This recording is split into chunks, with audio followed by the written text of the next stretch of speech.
Reporter इमदाद अली जामड़ो गंबट लगगड़ा गंबट क़ौमी शहरा तां बैटरी होलसेल जे दुकान तां 8 लख फुर थियण ख़िलाफ़ वापारी बिरादरी जो एहतजाजी मुज़ाहिरो।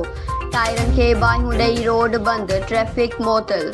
तफ़सील मूजिब गंबट क़ौमी शहरा तां बैटरी होलसेल जे दुकान तां 8 लख फुर थियण ख़िलाफ़ वापारी बिरादरी जो एहतजाजी मुज़ाहिरो।